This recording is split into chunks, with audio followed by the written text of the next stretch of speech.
அனைவருக்கும் அன்பு வணக்கம். தி வீக்லி பஞ்ச் இந்த நிகழ்ச்சியில் மீண்டும் உங்களை சந்திப்பதில் மிக்க மகிழ்ச்சி நண்பர்களே. கடந்த வாரத்துடைய மிகப்பெரிய பஞ்ச் அப்படின்னா உங்களுக்கே தெரியும். அண்ணன் ட்ரம்ப் அவர்களும் அவருடைய டெப்டி ஜேடி வான்ஸ் அவருமா ஓவல் ஹவுஸில் கூப்பிட்டு உட்கார வச்சு ஜெலன்ஸ்கிக்கு கொடுத்தாங்க பாருங்க. இது இந்த நூற்றாண்டின் மிகப்பெரிய பஞ்சுன்னு சொல்லலாம். அமெரிக்காவில் டெமோக்ராட்ஸ், அதுக்கப்புறம் இந்த லெஃப்ட் லீனிங் ஓக் லிபரல்ஸ் அப்படின்னு சொல்கிறவங்கெல்லாம் ட்ரம்ப்பை பயங்கரமாக விமர்சனம் பண்ணிட்டு இருக்காங்க. என்ன நீங்கள் இது மாதிரிலாம் பண்ணுறீங்க, அவர் ஒரு பிரசிடென்ட் ஆக்கும், இது சரியில்லை அப்படின்னு ட்ரம்ப் மீது சரமாரியான குற்றச்சாட்டு. இல்லை வேற ஒருத்தர் இங்கே ஒருத்தர் சொன்னார் பாருங்க, அது மொதச்சார்பற்ற ஒரு நாட்டை அப்படின்ற மாதிரி, நான் இங்கேருந்து காலி பண்ணிட்டு போயிடுறேன், இது ட்ரம்ப் இருக்கிறது எனக்கு பிடிக்கல அப்படின்லாம் ஒரு ஃபிலிம் டைரக்டர் ஒரு பேட்டி கொடுத்துருக்காருங்க. சரி, அமெரிக்காவில் இது அவங்களுடைய பாலிடிக்ஸ். ஆனால் இந்தியாவில் ஒரு சிலர் உக்காந்திங்கன்னு, என்ன அமெரிக்காவுக்கு ஹாஸ்பிட்டாலிட்டி தெரியல, அதாவது விருந்தோம்பல் அந்த பண்பாடே தெரியல, ட்ரம்ப் கட்டப்பச்சாயத்து பண்ணுற மாதிரி இது மாதிரிலாம் பண்ணியிருக்காரு, என்ன இருந்தாலும் ஜெலன்ஸ்கி ஒரு பிரசிடென்ட், அவரை இந்த மாதிரிலாம் அவமானப்படுத்தலாமா இப்படின்றதுல ஆரம்பிச்சு, ஜெலன்ஸ்கி என்ன கெத்து பார்த்தீங்களா, அங்கே ஓவல் ஹவுஸில் அவங்க இடத்துலையே உக்காந்துக்கிட்டு ட்ரம்ப் முன்னாடியே உன்னுடைய பணமும் வேணாம், ஆயுதமும் வேணாம், உன்னோட சோறும் வேணாம் அப்படின்ட்டு எழுந்து போயிருக்காரு. இந்த தைரியம் வேற யாருக்கு வரும் அப்படின்னு அவருக்கு ஃபயர் விட்டுன்னு தெரியுறாங்க. முதல்ல எனக்கு ஆச்சரியமாக இருந்தது. அப்புறம் தான் யோசிச்சு பார்க்கும்போது, அது சரி, இங்கே அரவிந்த் கெஜ்ரிவால், அப்புறம் அண்ணன் ராகுல் காந்தி, இவங்களுக்கே ஃபயர் விட்டுன்னு தெரியறதுக்கு ஒரு கும்பல் இருக்கும்போது ஜெலன்ஸ்கிக்கு இவங்க ஃபயர் விடுறதுல ஒன்றும் ஆச்சரியமே கிடையாது. இவங்களுக்கெல்லாம் வரலாறும் தெரியாது, அரசியலும் தெரியாது. சரி, கொத்தடிமைகள் கிட்ட நம்ம வேற என்னத்தை எதிர்பார்க்க முடியும்? ரைட். இப்போ இந்த யுத்தத்தை நிறுத்துவதற்காக அண்ணன் ட்ரம்ப் அவர்கள் நிறைய முயற்சியெல்லாம் எடுத்துட்டு வர்றாரு. இதுதான் ஜெலன்ஸ்கிக்கு ஏற்புடையதாக இல்லை. இப்போ ட்ரம்ப்பை குறை சொல்றவங்க குறிப்பா இந்தியாவில் கூட என்ன பேசுறாங்க அப்படின்னா, இந்த பாருங்க, ஒரு அரசாங்கம் அப்படின்னா அதுலேயும் ஜனநாயக அமைப்பு அப்படின்னு சொன்னால் ஒரு கண்டினியூட்டி வேணும். அது கட்சிகள் மாறி மாறி வரலாம், ஆனால் ஆட்சி நிரந்தரம். அப்போ என்ன பண்ணணும், முதல்ல ஒரு கட்சி ஒரு ஸ்டாண்ட் எடுத்திருப்பாங்க, அதுக்கப்புறம் வருகின்ற கட்சி அப்படியே அதை தலைகீழாக திருப்பி போட்டுட்டாங்க அப்படின்னு சொன்னால் அன்சர்டனிட்டி தான் இருக்கும், கண்டினியூட்டி இருக்காது. ஸோ அமெரிக்கா இத்தனை வருஷமாக உக்ரைன் ஆதரவு நிலைப்பாடு எடுத்திருக்காங்க, இவர் வந்த உடனே ரஷ்யா ஆதரவு நிலைப்பாடு எடுக்கிறாரு, இது நியாயமா அப்படின்னு கேட்குறாங்க. அந்த ஃபேஸ் ஆஃப் இட் கரெக்ட் தானப்பா இவங்க கேட்குறது அப்படின்னு தான் நமக்கு தோணும். ஆனால் இதே வாய்கள் எதிர்கட்சியாக இருக்கும்போது அந்த 8 வழிச்சாலையை எதிர்ப்போம், ஆளுங்கட்சியாக வந்த பிறகு ஆதரிப்போம் அப்படின்னா இது என்ன கண்டினியூட்டி அப்படின்னு கேட்டு பாருங்க, வாயே திறக்க மாட்டாங்க. ஸோ இதனால தான் இதெல்லாம் கொத்தடிமைகளுடைய கோஷம் அப்படின்னு நான் சொன்னேன். ஏன்னா சார், நீங்களும் அவங்க செய்யலையா இவங்க செய்யலையா அப்படின்ட்டு மற்றவங்க மேலே பழி போட்டு ஜஸ்டிஃபை பண்ண பார்க்குறீங்களா அப்படின்லாம் கேட்காதீங்க. இந்த மாதிரி ஒரு கட்சி எடுத்த முடிவை அதே கட்சியை சார்ந்த வேறு தலைவரோ இல்லை வேறு கட்சியை சார்ந்த தலைவரோ மறுபடியும் ஆட்சிக்கு வரும்போது அதை அப்படியே தலைகீழாக மாற்றுவது அப்படின்றது இன்னைக்கு நேற்று நடக்கிறது கிடையாதுங்க. காலங்காலமாக உலகத்தில் பல நாடுகளிலும் குறிப்பாக ஜனநாயக நாடுகள்லேயும் நடந்துட்டு வருது. அதனால் ட்ரம்ப் பண்ணது தப்பு அப்படின்னு சொல்கிறதே முதல்ல ஒரு தப்பு. அடுத்தது, இந்த சமாதானம், போர் நிறுத்தப்பட வேண்டும் அப்படின்றதுல என்ன தப்பு இருக்க முடியும்னு எனக்கு தெரியல. நீங்கள் யார் ஆரம்பித்தா, யார் மர்டரர், அதெல்லாம் இருக்கட்டும், முதல்ல சண்டையை நிறுத்தணுமா வேணாமா, அதுக்கப்புறம் தானே அடுத்த ஸ்டெப்பு. ஆனால் அதை விட்டுட்டு பாருங்கள், சண்டை நிற்காட்டாலும் பரவாயில்ல, நாங்கள் சண்டை போட்டுக்கினே இருப்போம், ஆனால் நீங்கள் செக்யூரிட்டி கேரண்டி கொடுத்தாதான் நாங்கள் இதுக்கு ஒத்துப்போம் அப்படின்னா, அப்போது இவங்களுக்கு அமைதி அப்படின்றதுல நம்பிக்கை இல்லை ஜெலன்ஸ்கி அண்டு யூரோப்பியன் யூனியன். நல்லா புரியுது இல்லையா? இன்னைக்கு பாருங்கள், ஜெலன்ஸ்கி என்னதான் இருந்தாலும் ஒரு பிரசிடென்ட் அப்படின்னு சொல்கிற வாயெல்லாம் யாருன்னு பார்த்தீங்கன்னா பிரதம மந்திரி மோடி. அவருக்கு இங்கிலீஷே தெரியல, அமெரிக்காவில் போய் அசிங்கப்பட்டு வந்தார் அப்படின்னு இங்கே ட்வீட் போட்டு சொரிஞ்சு சுகம் கண்டுந்தானுங்கள்ல, அதே ஆளுங்க தான் நம்ம நாட்டு பிரதமரை அசிங்கப்படுத்துவானுங்க, அங்கே என்ன நடந்ததுன்னு கூட தெரியாமல். ஆனால் இன்னொரு நாட்டு பிரசிடென்ட்னா, ஐயோ பார்த்தீங்களா ஒரு பிரசிடென்ட்டு அப்படின்னு தூக்கி வச்சு நாடுவானுங்க. அப்புறம் இவங்களை கொத்தடிமைன்னு சொல்லாமல் வேற என்ன சொல்றது? பாருங்க, மோடிக்கு இங்கிலீஷே தெரியல, திஸ் இஸ் யுவர் கொஸ்டின், இருந்தாலும் நான் ஆன்சர் பண்ணுறேன் அப்படின்னு ட்ரம்ப் சொன்னார் அப்படின்னா, முதல்ல அந்த கொஸ்டின் என்னன்னு தெரியுமா? முன்னாள் பிரசிடென்ட் பைடன் அவரை பற்றி கொஞ்சம் ஒரு இன்சல்ட்டிங்காக ஒரு கேள்வி கேட்குறாங்க. டிப்ளமசின்னா இதுதான். அவங்களுடைய இன்டர்னல் பாலிடிக்ஸில் நாம் தலையிடக்கூடாது. இதே ராகுல் காந்தி கிட்ட கேட்டிருந்தால் அவர் கடகடன்னு எதையாவது அள்ளி விட்டுருப்பார்.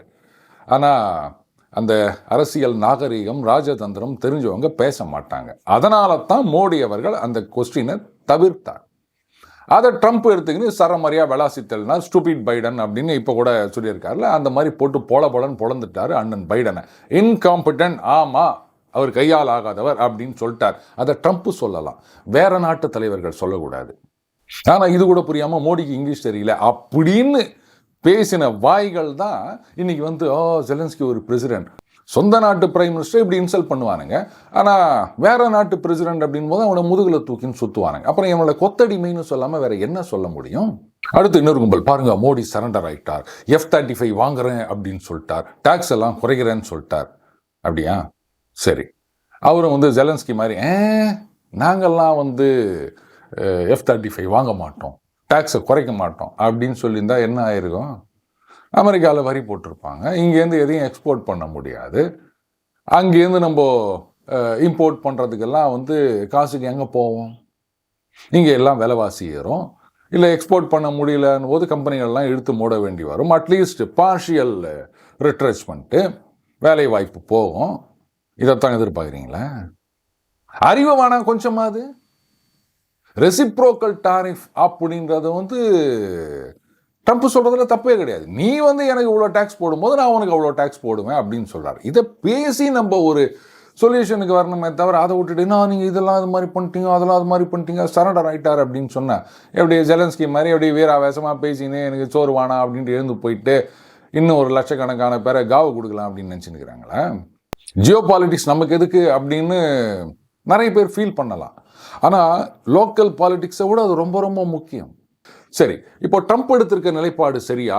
இவர் வந்து ரஷ்யா ஆதரவு ஸ்டாண்ட் எடுத்திருக்காரு, அண்டு உக்ரைனுக்கு சப்போர்ட்டை சுத்தமாக ஒழிச்சு கட்டிட்டார். இது நியாயமா அப்படின்னா உக்ரைனுடைய வரலாறு கொஞ்சமாவது தெரிஞ்சாதான் நாம் ஒரு முடிவு எடுக்க முடியும். ரொம்ப பிளேடு போட மாட்டேன், ரொம்பவே சுருக்கமாக சொல்லிடுறேன். 2004 இதை வந்து ஆரஞ்சு ரெவல்யூஷன் அப்படின்னு சொல்லுவாங்க, கலர்டு ரெவல்யூஷன் அப்படின்ட்டு பல நாடுகளில் இந்த டீப் ஸ்டேட்டு அரங்கேற்றி வந்தார்கள். அதனுடைய ஒரு பார்ட்டு தான் உக்ரைன் ஆரஞ்சு ரெவல்யூஷன் இன் 2004. அக்டோபரில் வந்து ஜனாதிபதி தேர்தல் நடைபெறுகின்றது. அங்கே பார்த்தீங்கன்னா 50% மேலே வாங்கணும்.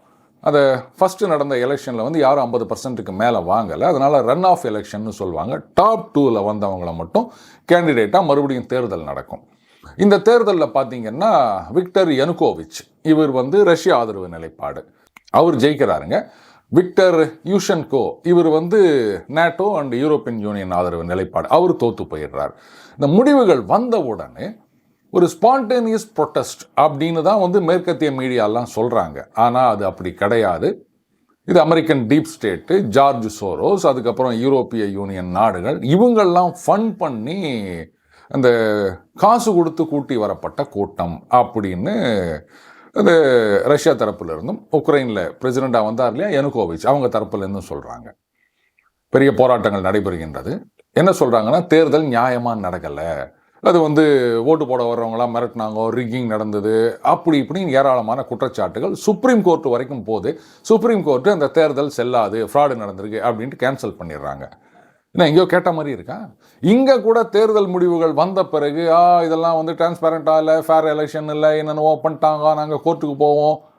அதே தான், அதே டெம்ப்ளேட்டு தான், அந்த டீப் ஸ்டேட்டுடைய டெம்ப்ளேட்டு தான் எல்லாரும் இங்கேயும் ஃபாலோ பண்ணிட்டு இருக்காங்க. அதை ஞாபகம் வச்சுக்காங்க. அதுக்கப்புறம் மறுபடியும் எலெக்ஷன் நடக்குது. இந்த எலெக்ஷனில் ஏற்கனவே ஜெயிச்சிருந்த விக்டர் யனுகோவிச், ரஷ்யா ஆதரவு, அவர் வந்து 44% எடுக்கிறாரு. ஏற்கனவே தோத்திருந்த விக்டர் யுஷன்கோ, அவர் 52% எடுக்கிறாரு. அவர் நேட்டோ ஆதரவு நிலைப்பாடு. சரி, 2005 ஜனவரியில் அவர் பதவி ஏற்றுக்கிறாருங்க. நீங்கள் தான் வந்து அமோக மக்கள் ஆதரவு அப்படின்னு சொல்லிட்டீங்கல்ல. ஆனால் அவருடைய ஆட்சி வந்து ஃபுல் ஆஃப் பொலிட்டிக்கல் இன்ஸ்டெபிலிட்டி. எல்லாம் திருட்டு பயிலுவா, வேற ஒன்றும் கிடையாது. 2010 தேர்தலில் மறுபடியும் விக்டர் யனுகோவிச், ரஷ்யா ஆதரவு, அவர் ஜெயிச்சு ஆட்சிக்கு வந்துடுறாருங்க. எப்படிங்க மக்கள்லாம் வந்து ரஷ்யானாலே வெறுப்பாக இருக்காங்க அப்படின்னும் போது ரஷ்யா ஆதரவு கேண்டிடேட்டுக்கு எப்படி ஓட்டு போட்டாங்க? அந்த 2010 எலெக்ஷன் ஃப்ராட் எலெக்ஷன் யாரும் சொல்லலை. ஏன்னா ஜனங்களுக்கே புரிஞ்சு போச்சு. அந்த விக்டர் யுஷன்கோ நேட்டோவில் சேரணும்னு சொல்லியிருந்தாரு இல்லை, எல்லாம் சொல்கிறாரு, ஆனால் எல்லாமே திருட்டு பயகதான் அப்படின்றத அவங்க புரிஞ்சுக்கினாங்க. 2010 யனுகோவிச் அவர் ஆட்சி நடத்தி வருகின்றார். 14 அந்த 13 எண்டுலேருந்து பெரிய பிரச்சனை ஆரம்பமாகுதுங்க.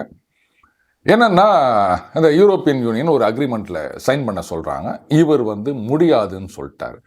கூடவே என்ன பண்ணிட்டாரு, ரஷ்யா $15 பில்லியன் நாங்கள் ஆதரவு கொடுக்குறோம் அப்படின்னு சொல்கிறாங்க. அதை இவர் ஏற்றுக்கிறோம்னு சொன்ன உடனே மறுபடியும் ஒரு பிரச்சனை அப்படியே வெடித்து கிளம்புகின்றது. ஷூட் அவுட்லாம் நடக்குது. கிட்டத்தட்ட ஒரு 100 பேர் அந்த போராட்டக்காரர்கள் கொல்லப்படுகின்றனர். இதை யூரோ மைதான் ப்ரொட்டஸ்ட் அப்படின்னு சொல்லுவாங்க. அதுக்கப்புறமா அவர் ரஷ்யாவுக்கு தப்பி ஓடுகின்றார் விக்டர் யனுகோவிச். இந்த நேரத்தில் தான் இன்டரிம் பிரசிடெண்ட்டாக ஒலெக்சாண்டர், அதாவது நம்ம ஊரில் அலெக்சாண்டர்னு சொல்கிறோம் இல்லையா, அவர் 2014 பிப்ரவரியிலேருந்து ஜூன் வரைக்கும் பதவியில் இருக்கின்றார். அதுக்கப்புறம் நடந்த எலெக்ஷனில் பெட்ரோ போரோஷெங்கோ அப்படிங்கிற ஒரு பதவிக்கு வருகின்றார். இவர் 2014 19 வரைக்கும் பதவியில் இருக்காருங்க. 19 அண்ணன் ஜெலன்ஸ்கி பதவிக்கு வரார். இவர் பதவிக்கு வந்தது ரொம்பவே ஆச்சரியம். ஒரு சீரியல் நடிகர், இவர் சினிமா கூட கிடையாது. ஒரு வெப் சீரிஸ் மாதிரி ஒரு படம் எடுக்கிறாங்க. அதில் பார்த்தீங்கன்னா ஒரு காலேஜில் ஒர்க் பண்ணுறவர் திடீர்னு எப்படியோ ஒரு ஃப்ளூக்கில் பிரசிடென்ட் ஆகிடுறாரு. வந்த உடனே அங்கே நாட்டுக்கு ரொம்ப நல்லதெல்லாம் பண்ணுறாரு, நாட்டை முன்னேற்றிட்டு போகிறாரு. இந்த மாதிரி ஒரு படத்தை எடுத்து விட்டு அது பயங்கர பாப்புலர் ஆகி எல்லார் வீட்லேயும் இந்த ஓடிடி அந்த மாதிரி சீரியல் மாதிரி போய் ஜனங்கள் ஆஹா இவர் தான் ஏன் நம்மளை காப்பாற்ற போகிறவர் அப்படின்னு முடிவு பண்ணிவிட்டு ஒரு காமெடியன் சீரியல் நடிகருக்கு ஓட்டு போட்டு பதவியில் கொண்டாந்து உட்கார வைக்கிறாங்க. இது அவங்க வேற எங்கேயும் இல்லை, நம்ம தமிழ்நாட்டை பார்த்து தான் கற்றுக்கிறாங்க. இந்த மாதிரி சினிமாவில் அப்படியே பஞ்சு டைலாக் பேசுறது, மக்களுக்காக நான் உழைப்பேன் அப்படின்னு சொல்கிறது, இதெல்லாம் பார்த்தா ஜனங்க ஓட்டு போட்டுருவாங்க அப்படின்றத தமிழகத்திலிருந்து தெரிந்து கொண்டு அப்படியே அங்கே கொண்டு போய் அதை ரெப்ளிகேட் பண்ணிக்கிறாங்க. இந்த ஆள் பதவிக்கு வந்த உடனே ஃபுல் அண்ட் ஃபுல் அந்த டீப் ஸ்டேட்டுடைய கைப்பாவையாக மாறிவிட்டார். 2013-14 யூரோ மைதான் போராட்டங்கள் நடந்து அங்கே ஆட்சி மாறுகின்றது இல்லையா. அந்த காலகட்டத்தில் ஏப்ரல் 2014 கிரைமியாவை ரஷ்யா தங்களோட சேர்த்துக்கிறாங்க. எதனால் அப்படின்னா அதுக்கு முன்னாடி உக்ரைனுடைய பார்ட்டாக தான் இருந்தது. இவங்களுக்குள்ள ரஷ்யாவுக்கும் உக்ரைனுக்கும் ஒரு அக்ரிமெண்ட் இருந்தது. அந்த பிளாக் சி போர்ட் இதை நாங்கள் யூஸ் பண்ணிக்கிறோம், அதுக்கு ஏதோ அமௌண்ட் எல்லாம் கொடுத்துருவாங்க. ஆனால் அங்கே ஆட்சி மாறுகின்றது. வரவங்க ஃபுல் அண்ட் ஃபுல் நாங்கள் யூரோப்பியன் யூனியனில் சேர போகிறோம், நேட்டோவில் சேர போகிறோம்னு சொன்ன உடனே இனிமேல் இவங்க நம்மளுக்கு கொச்சல் குத்தினே இருப்பாங்க, இங்கே நமக்கு சிக்கல் வரும் அப்படின்றதுனால கிரைமியாவை முழுசாக தங்களோட சேர்த்துக்கிறாங்க ரஷ்யா. அதை இவங்களால் ஒன்றும் தடுத்து நிறுத்த முடியல. அதுக்கப்புறம் பார்த்தீங்கன்னா இன்னும் 2 நாட்டுக்கும் பிரச்சனை. ஏன்னா அவங்க உக்ரைன் நாங்கள் முழுக்க நேட்டோவில் சேர போகிறோம் அப்படின்னு ஆரம்பித்த உடனே ரஷ்யா பார்த்தாங்க அது வரைக்கும் உக்ரைன் அதை நம்மக்கிட்டேருந்து பிரிஞ்சு போனவங்க அப்படின்றதுனால கேஸ் கன்செஷனல் ரேட்டில் கொடுத்துருந்தாங்க. அதாவது 1000 கியூபிக் மீட்டர் $285 அப்படின்னு கொடுத்துருந்தாங்க. அது மட்டும் இல்லாமல் உக்ரைன் வழியாக தான் சில ஈஸ்ட் யூரோப்பியன் கண்ட்ரீஸ்க்கு கேஸ் போயிட்டு இருந்ததுங்க. அவங்க பார்த்தாங்க, ஏன்னா நீ என்கிட்ட சீப்பாக கேஸ் வாங்கிக்கின்னு எனக்கே கொச்சல் குத்துனுக்கிற, இனிமேல் உனக்கு சீப் கேஸ் எல்லாம் கிடையாது, எல்லாரும் கொடுக்குற மாதிரி அந்த காசை நீ கொடு அப்படின்னு சொல்லிட்டு 285 கிட்டத்தட்ட $486 ரைஸ் பண்ணிட்டாங்க. அதெல்லாம் கிடையாது, நீங்கள் எங்களுக்கு கொடுத்து தான் ஆனோன்னா, இந்த பேர் தம்பி எங்களோட ஒழுங்காக ஒத்துமையாக இருந்த வரைக்கும் நாங்கள் கன்செஷனில் கொடுத்துருந்தோம். எப்போ நீங்கள் எங்களோட ஒட்டும் வானா உரம் வானா அப்படின்னு சொல்லிட்டு அவங்களோட சேர்ந்து எங்களுக்கு கொச்சல் கொடுக்க ஆரம்பிக்கிறியோ, உனக்கு இப்படி கொடுக்கணும்னு அவசியம் கிடையாது, இஷ்டம் இருந்தால் வாங்கிக்க இல்லாட்டா போ அப்படின்ட்டாங்க. ஸோ இந்த ரஷ்யா உக்ரைன் பிரச்சனைன்றது ஏதோ இன்னைக்கு புட்டின் 2022 சண்டை போடும்போது வந்தது கிடையாதுங்க, பல வருஷங்களாக இருக்குது. முக்கியமான காரணமே என்னென்னா அங்கே பதவிக்கு வருபவர்கள் ரஷ்யா ஆதரவுன்னும் போது ஏங்க நேற்று வரைக்கும் நீங்கள் ஒன்றா யுஎஸ்எஸ்ஆரில் இருந்தீங்க, இன்றைக்கி நீங்கள் தனியாக வந்த உடனே ஏதோ மருமவை தனி கொடுத்தனம் போன பிறகு மாமியாரோட பேசவே கூடாதுன்றால அந்த மாதிரிலாம் நீங்கள் நடந்துருக்கிறீங்க. ரைட்டு, ஒன்றா இருந்தோம், இப்போ தனியாக வந்துட்டோம், அதுக்காக சண்டை போடணும்னு அவசியம் கிடையாது. நீங்கள் அம்மையப்பா முதலியாரோட மூத்த மருமவை லட்சுமி மாதிரி நடந்துருக்கணும். ஆனால் அதை விட்டுட்டு நாங்கள் நேட்டோவில் போய் சேர்றோம் இப்படின்லாம் பண்ணிங்கன்னா அவங்க சும்மா இருப்பாங்களா? அடுத்தது டெமோக்ரஸின்னா என்ன பெரிய புடலங்கா டெமோக்ரஸியை பார்த்துட்டீங்க நீங்கள் யூரோப்பில் இல்லை அமெரிக்காவில். ஜெர்மனி எடுத்துக்காங்க, பொருளாதாரத்தில் மிகப்பெரிய ஒரு நாடு யூரோப்பியன் யூனியனில். அங்கே பார்த்தீங்கன்னா டெமோக்ரஸின்னு சொல்லுவாங்க. ஒரு பக்கம் அந்த கிறிஸ்டியன் டெமோக்ராட்டிக் பார்ட்டி இருக்கும், இன்னொரு பக்கம் சோஷியலிஸ்ட் பார்ட்டி இருக்கும். இவங்க நாங்கள் ரைட் ஆஃப் த சென்டர், அதாவது நாங்கள் வலதுசாரிகள்னு வாங்க, இவங்க லெஃப்ட் ஆஃப் த சென்டர் இடதுசாரிகள் அப்படின்வாங்க. 2 பேரும் தேர்தலில் ஒருத்தர் எதிர்த்து போட்டி போடுவாங்க. யாருக்கும் மெஜாரிட்டி வராது, ஏன்னா 3ஆவது ஒரு பார்ட்டி அவங்க கொஞ்சம் சீட்டு வாங்கியிருப்பாங்க. என்ன நடக்கும் தெரியுமா? எதிர்த்து போட்டியிட்ட 2 கட்சிகளும், ஒருத்தவங்க லெஃப்ட் ஒருத்தவங்க ரைட்டு, 2 பேருமா சேர்ந்து கூட்டணி ஆட்சி அமைப்பார்கள். கேவலமா இல்லை இது? எப்படி லெஃப்டும் ரைட்டும் சேர்ந்தா நடு சென்டர் ஆட்சியா? இதுக்கு பேர் தான் டெமோக்ரஸியா? இந்த லட்சணத்தில் இவங்க டெமோக்ரஸியை வச்சுக்கின்னு இவங்க ரஷ்யாவை குறை சொல்லிட்டு இருக்காங்க. இவரே ஜெயிச்சு வரார் புட்டின் அப்படின்னா. ஏன் அப்போ மேகி மேகி அலையஸ் மரகதவல்லி அவங்கள சொல்லலைங்க, மார்கரெட் தாட்சர். அவங்க எத்தனை வருஷமாக ஜெயிச்சு வந்தாங்க. உங்களுக்கு துப்பு இல்லை, வக்கு இல்லை, மக்களுடைய சப்போர்ட் இல்லை, ஜெயிக்க முடியல தொடர்ந்து அப்படின்னா அதுக்கு யாரை குறை சொல்ல முடியும்? அடுத்தது, நீங்கள் ஒரு டெமோக்ரஸியாக இருந்துட்டு போங்க, யாரும் குறை சொல்லலை. ஆனால் எதுக்காக நான் நேட்டோவில் போய் சேர்றேன் அப்படின்னு கூத்தடிக்கிறீங்க? உண்மையிலேயே நீங்கள் டெமோக்ரஸியாக இது பாருங்க, நாங்கள் வந்து ரஷ்யாவிலேருந்து வந்துட்டோம், நாங்கள் ஒரு ஜனநாயக நாடு, இண்டிபெண்டன்ட் சோவரின் நேஷன், நாங்கள் யாரோடையும் சேர வேண்டிய அவசியம் கிடையாது, எல்லாரோடையும் நாங்கள் ஃப்ரெண்ட்லியாக இருப்போம், இப்படி இல்லை சொல்லியிருக்கணும். அதை விட்டுட்டு இங்கே இப்படி தலைகீழாக நடந்துனுக்குது. ஏன்னா டீப் ஸ்டேட்லேருந்து அங்கே இருக்கவங்களுக்கு வருகின்ற காசு வேற ஒன்றும் கிடையாது. அந்த பொரோஷெங்கோ இவர் வந்து 2014 19 வரைக்கும் பிரசிடெண்ட்டாக இருக்காருங்க. 22 இவருக்கு சம்மன் கொடுக்குறாங்க. எதுக்குன்னா ஈஸ்டர்ன் உக்ரைன்லேருந்து அவர் நிலக்கரி வாங்கிட்டார் ஆட்சியில் இருக்கும்போதுன்னு. புரியலையா?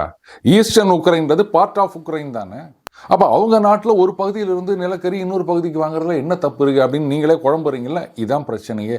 அந்த ஈஸ்டர்ன் உக்ரைன் அப்படின்றத வந்து ஒதுக்கி வச்சுட்டாங்க உக்ரைனில். அங்கே பெரும்பாலும் எத்னிக் ரஷ்யன்ஸ்னு சொல்லுவாங்க.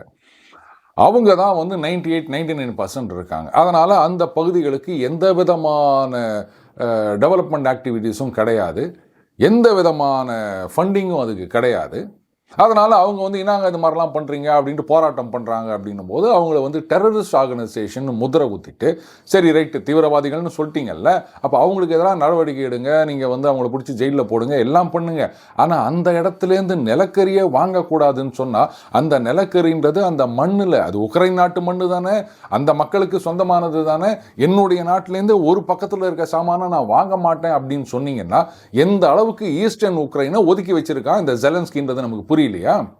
இவர் மட்டும் இல்லை, அந்த ஒலெக்சாண்டர்னு ஒருத்தர் இருந்தார் பாருங்க, இன்டரிம் பிரசிடென்ட், 2014 பிப்ரவரியிலேருந்து ஜூன் வரைக்கும், அவருக்கும் சம்மன் கொடுத்துருந்தாங்க, நீங்கள் வந்து இது மாதிரி வாங்கினீங்க அப்படின்னு. எந்த அளவுக்கு அட்டகாசம் அட்டூழியம் நடந்திருக்கு உக்ரைனில் அப்படின்றது நமக்கு புரியுதா? அப்போது இதையெல்லாம் பார்க்கும்போது ட்ரம்ப் எடுத்திருக்க ஸ்டாண்டுன்றது ரொம்ப ரொம்ப கரெக்டு.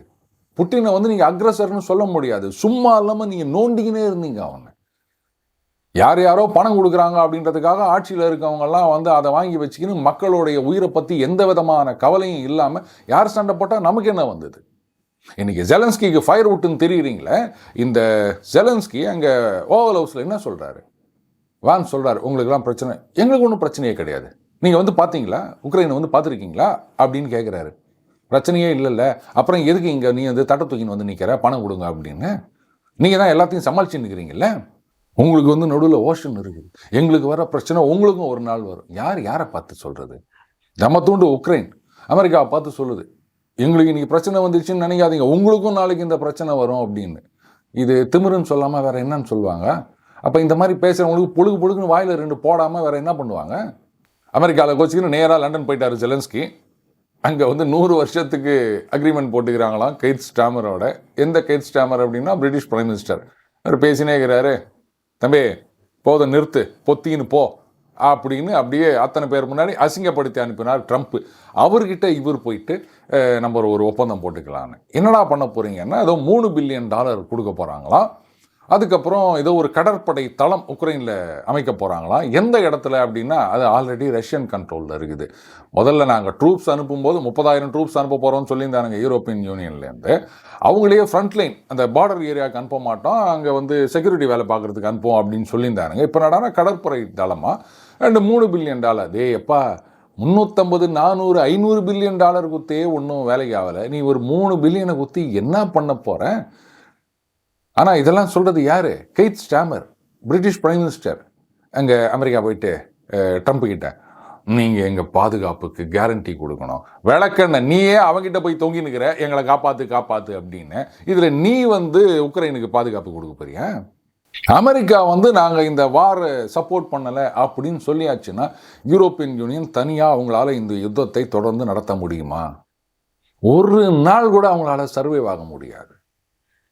முதல்ல அந்த அமெரிக்கன் ஜெட் ஃபைட்டர்ஸ் அதை ஆப்ரேட் பண்ணுறதே கஷ்டம். F-35லாம் நவராது.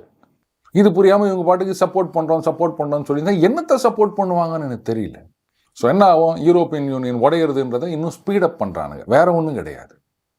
அந்த சின்ன சின்ன நாடுகள், அந்த பொருளாதாரத்தில் பின்தங்கிய நாடுகள் அப்பா உங்களோட சண்டை போட்டிங்கன்னு ரஷ்யாவோட பகைச்சின்னுலாம் இனிமேல் இருக்க முடியாது, ரஷ்யாவை பகைச்சினா கூட நீங்கள் என்னன்னா அமெரிக்காவும் சேர்த்து பகைச்சிது, ரெண்டு பேர்த்தையும் பகைச்சின்னு நாங்கள் என்னடா பண்ணுறது, எப்படா குடும்பம் நடத்துறது, அதுக்கு பேசாமல் நாங்கள் ரஷ்யாவோடைய ஃப்ரெண்ட்லியாக போயிடுறோம் அப்படின்னு சொல்லிட்டு இந்த பக்கம் வரப்போகிறாங்க. இதுதான் நடக்க போகுது. இப்போ யூரோப்பியன் யூனியன் எங்களுடைய பாதுகாப்பை வந்து நாங்களே வந்து மேற்கொள்ள வேண்டும், அதுக்கு வந்து முயற்சிகள்லாம் எடுக்க வேண்டும் அப்படின்னா, அதாவது அந்த நேட்டோ இருக்கு இல்லையா, இதுக்கான செலவு வந்து ஒரு வருஷத்துக்கு $1.3 trillion. இதில் கிட்டத்தட்ட $867 பில்லியன் வந்து அமெரிக்கா மட்டுமே செலவு செய்கிறது. மீதியத்தான் யூரோப்பியன் யூனியன் அந்த நேட்டோ கண்ட்ரீஸ்லாம் வந்து செலவு பண்ணுறாங்க. யோசிச்சு பாருங்க, நேட்டோ அப்படின்னு எடுத்துக்கினா அமெரிக்காவுக்கு யாராலையும் பிரச்சனை கிடையாது. ஆனால் இந்த யூரோப்பியன் யூனியன் கண்ட்ரிஸ் நேட்டோவில் இருக்காங்க இல்லையா, இவங்க தான் வந்து ரஷ்யா எங்களுக்கு பகை அப்படின்னு சொல்லியிருக்காங்க. Perceived thread. ரஷ்யா அவங்க மேலே வந்து எதுவும் கொச்சல் கொடுக்கல, நீங்கள் தான் அவனுக்கு கொச்சல் கொடுத்துன்னுக்கிறீங்க. அப்போது உங்களுக்காகத்தான் அத்தனை பணமும் செலவாகுது. 1.3 ட்ரில்லியன், அதில் 867 பில்லியன் அமெரிக்கா மட்டும் செலவு பண்ணுது. எதுக்காக செலவு பண்ணணும்? உங்கள் செக்யூரிட்டிக்கு நாங்கள் எதுக்கு செலவு பண்ணணும்? இதுதான் வந்து ட்ரம்ப்புடைய கேள்வி. இப்போது அமெரிக்கா வந்து முடியாதுன்னு சொன்னால் அந்த பணத்தை போடுறதுக்கு இவங்க ரெடியாக இருக்காங்களா? எங்கேருந்து வரும் பணம்? இப்போ அந்த நார்த் ஸ்ட்ரீம் பைப்லைன் அதை வந்து வெடி வச்சு தகர்த்து விட்டார்கள். எல்லாம் ஒன்றே ரஷ்யா மேலே புட்டின் மேலே பழி போட்டாங்க. அவர் சொன்னார், நாங்கள் இது பண்ணலை, நீங்கள் என்னுடைய கஸ்டமர், நாளைக்கே என்றைக்கு இருந்தாலும் சண்டை நின்றுதுன்னு சொன்னால் இது வழியாக தான் நான் கேஸ் அனுப்பணும், அதில் தான் எங்களுக்கு காசு வரும். அப்படி இருக்குச்சு நான் இதை பண்ணுவேனா அப்படின்னு கேட்டால் யாரும் ஒத்துக்கலை. அதுக்கப்புறம் ஒரு ஐரோப்பாவில் இருக்க 3 நாடுகள் இன்வெஸ்டிகேட் பண்ணுறாங்க. ரஷ்யா சொல்கிறாங்க எங்களையும் சேர்த்துக்காங்க, ஏன்னா நாங்களும் பார்ட் ஆஃப் த பைப்லைன் அப்படின்னு. ஒன்று சேர்த்துக்க மாட்டோம் அப்படின்ட்டாங்க. இப்போ அந்த இன்வெஸ்டிகேஷன் முடிஞ்சு போச்சு. ரிப்போர்ட்டை கொடுங்க அப்படின்னா யாருக்கும் அதை கொடுக்க மாட்டேன்ட்டாங்க. யோசிச்சு பாருங்கள், ரஷ்யா இதை செஞ்சிருந்தது அப்படின்னு அவங்க கிட்ட எவிடன்ஸ் இருந்ததுன்னு சொன்னால் உடனே அவங்க ரிலீஸ் பண்ணியிருக்கலாம். பார்த்தீங்களா ரஷ்யா எப்பேற்பட்ட காரியத்தை பண்ணியிருக்காங்கன்னு. ஸோ அப்போ ரஷ்யா பண்ணது அப்படின்னு சொன்னது அத்தனையும் பொய். சரிங்க, யாரோ பண்ணாங்க, அது யாருன்னு கண்டுபிடிக்க முடியல அப்படின்னாலும் அவங்க ரிப்போர்ட்டை ரிலீஸ் பண்ணியிருக்கணும். அப்போது ரஷ்யா மேலே சந்தேகத்தோடு போயிருக்கும். அதையும் அவங்க செய்யலை. ரஷ்யா மேலே குறை சொல்லிட்டு இன்வெஸ்டிகேஷன் ரிப்போர்ட்டை ரிலீஸ் பண்ண மாட்டோம் அப்படின்னு சொன்னால் அப்போ எப்படி உங்காளுங்க யாராவது மாட்டியிருக்காங்களா? அதனால தான் ரிப்போர்ட்டை ரிலீஸ் பண்ண மாட்டேங்கிறீங்களா? இப்போ புரியுதுங்களா எவ்வளோ டுபாக்கூர்லாம் நடந்துருக்குது அங்கே அப்படின்னு? அந்த இன்வெஸ்டிகேஷன் ரிப்போர்ட்டை நீங்கள் ரிலீஸ் பண்ணுங்க பாஸு, அதுக்கப்புறமா மற்றதெல்லாம் பேசலாம். இவங்க எல்லாத்தையும் மறைச்சு வச்சுக்கின்னு டிரான்ஸ்பேரன்சி இல்லை ரஷ்யாவில் அப்படின்னு இவங்க புட்டின் மேலே குறை சொல்லி நிற்கிறாங்க.